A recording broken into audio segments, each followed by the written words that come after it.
Hey everyone, welcome back to the channel. In today's video, I'll show you how to create a TikTok account step by step. It's super easy and only takes a few minutes. So let's get started. First, go to the App Store or Google Play Store and search for TikTok.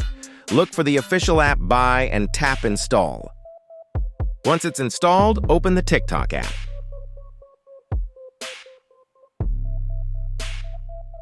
Tap on the profile icon at the bottom right, then tap Sign Up.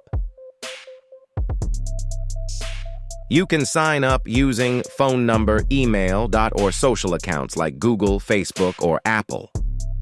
Enter your email and create a password.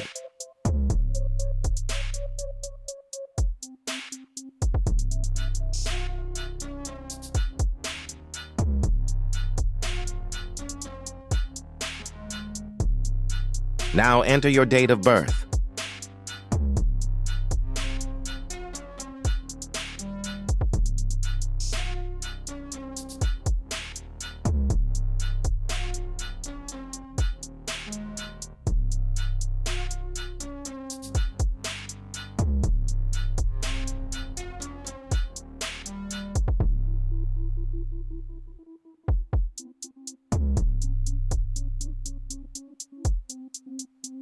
That's how you create a TikTok account. If this video helped you,